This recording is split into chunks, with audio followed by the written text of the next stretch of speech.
What's up, YouTube? It's Classic1333. Sorry about last week not doing my TNA Impact review. Crazy Pretzel kind of hacked into my computer and took over everything. But, oh well, I'm back and I'm going to give you guys a great review this week. This show, well, I don't really know what this...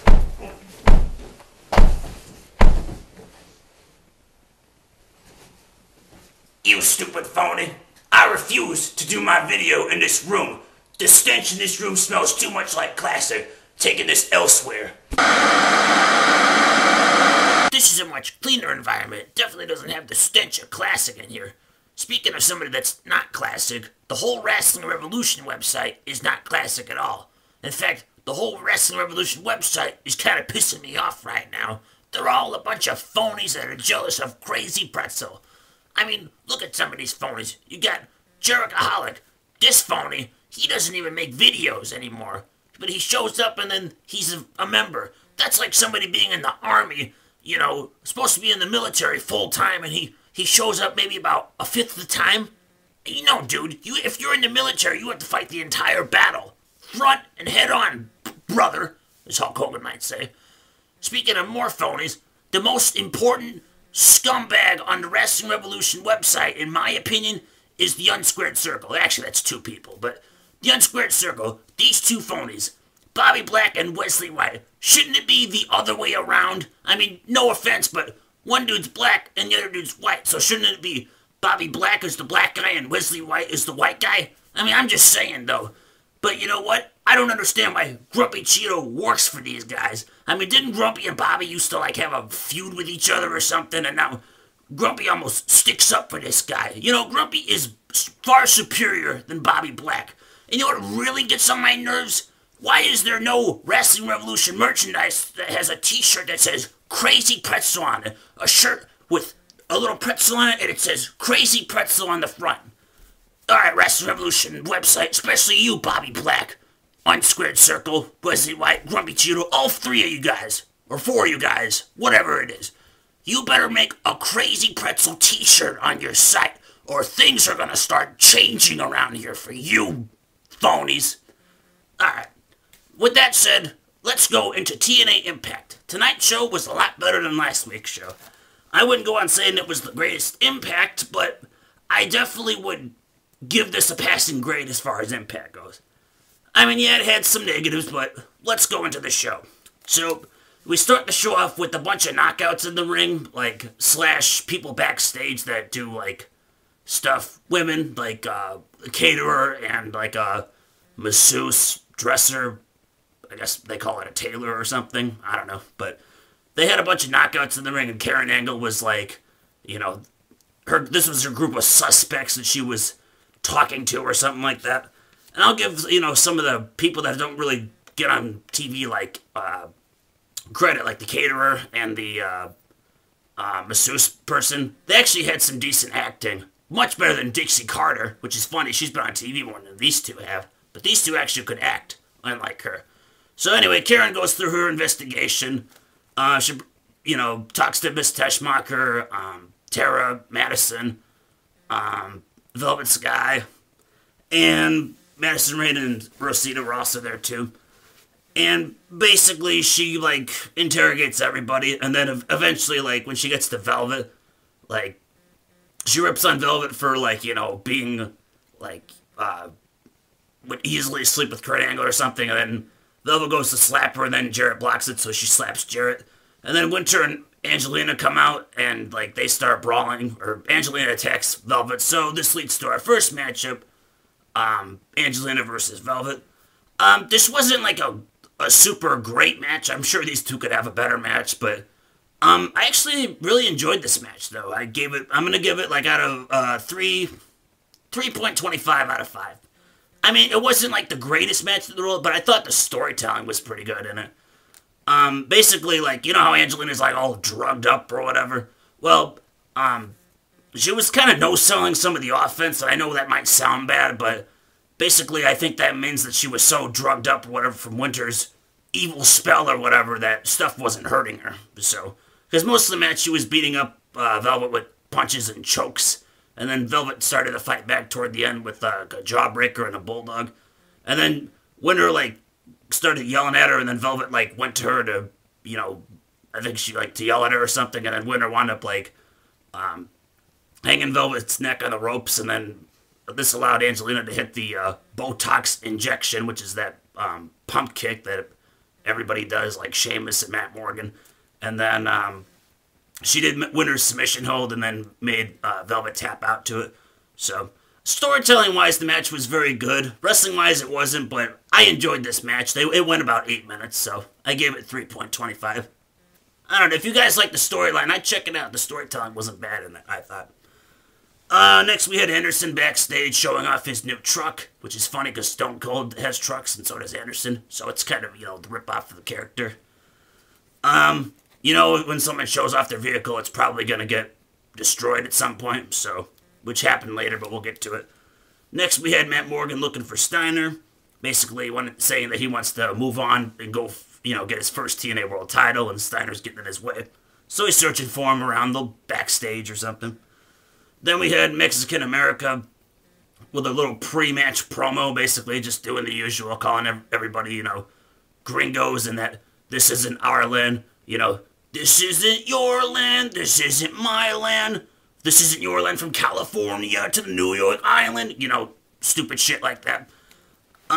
What's funny, too, between Archaea and Hernandez? Now, I know these guys, love their Mexican country and whatnot, but none of these guys, yeah, they can speak some Spanish, but they really don't seem totally raised in Mexico, totally 100% Latino, They speak great Spanish, but, if they're really gonna do this whole Mexican-American thing, they should just speak Spanish the whole entire promo. Look at, Muhammad Hassan and, Daivari. Remember when those guys were together? Muhammad Hassan would complain about, the prejudice, and then Daivari would just start talking in that Arab language and just piss off everybody. That was good stuff. That's what these guys need to do. So, but anyway, this next match was kind of a piece of crap. Let me check my time real quick. Alright, they're getting there. So this next match was kind of crappy. It was Chris Sabin against Archaea, and I gave it 1 out of 5 because this match only went about 1 minute. Basically, Archaea jumped Sabin, and then Sabin went for a springboard move or something, and he wound up hurting his knee, which I think he was kayfabing it, but because I didn't really hear anything about an injury, but Archaea just does a small package and pins him right away, so the match went for a minute. I gave it 1 out of 5. Then afterwards, Mexican America was going to attack Sabin, and then Alex Shelley returned and made the save. So, I would have just made more sense just to have them beating up Sabin and then Shelley makes the save instead of having a match that just went for 1 minute. But, whatever. At least Shelley's back. Next we had Steiner backstage saying, talking trash about Morgan and saying he's not a hard man to find and he challenges him to find him. We come back from commercial break. And then Morgan's, smashing stuff looking for him, and then Steiner shows up. So then Morgan starts looking for Steiner, behind a curtain, and can't find him, and then Steiner jumps him. And then these two guys brawl for a few minutes. Steiner pretty much beats him up for a while, and then toward the end, Morgan, counters and beats him up. This brawl was kind of cool, but the only thing I didn't like was, toward the end of the brawl, when Morgan started taking over, there was, this big, monitor. Not a monitor, but a, high-def TV or something, and, Morgan had Steiner was gonna, throw him into it, and then, they both kind of saw it, and they both stopped.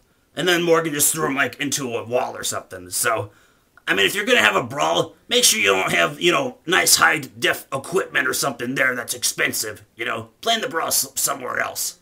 So, but otherwise, the brawl was okay. But if you watch the brawl, you can kind of notice that. Next, we had Sting smashing Anderson's truck with a baseball bat, breaking his windows, hitting his headlights and whatnot.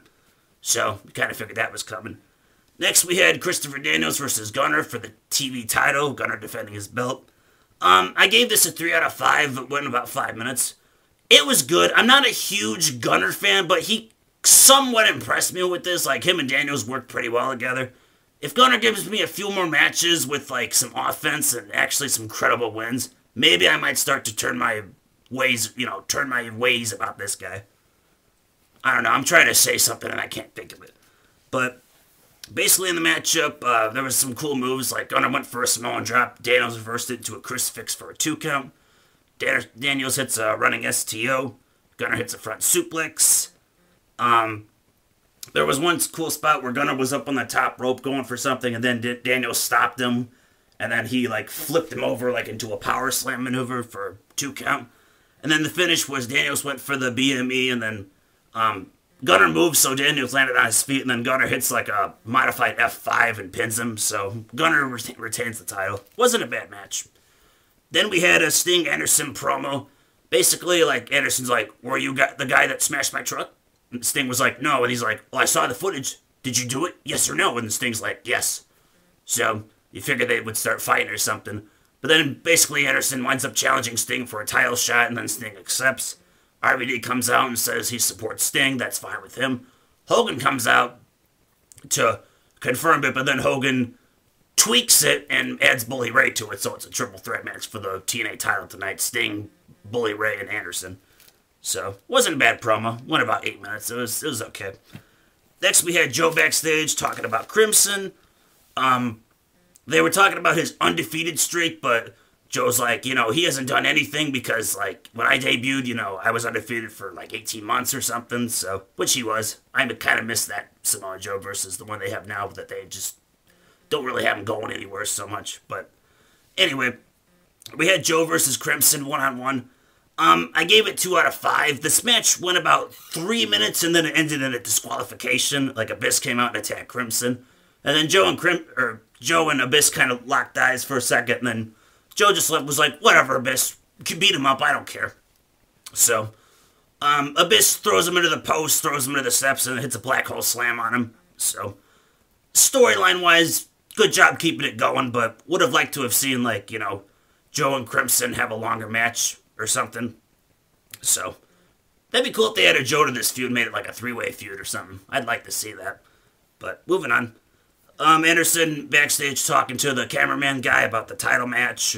I like that Anderson, like, takes the world title match, like, very seriously, Like, I like that TNA kind of, like, puts over the world championship as being such a huge deal. Granted, they've kind of dropped the ball with some of the matches for the world title, like at Lockdown, the 7-minute title match, but I like that they kind of try to make it like a big deal. TNA gets props for that. Then we had Kurt Angle backstage, plugging his mystery person. Karen doesn't know it. He says that she might be there next week, so we'll see if she's there next week or not.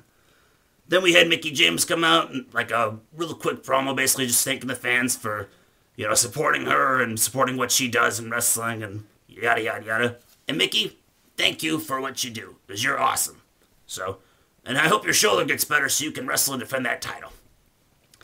Then we had Bully Ray talking to, I think it was Abyss. They didn't show who it was, but the guy had a hood on, so it looked like Abyss.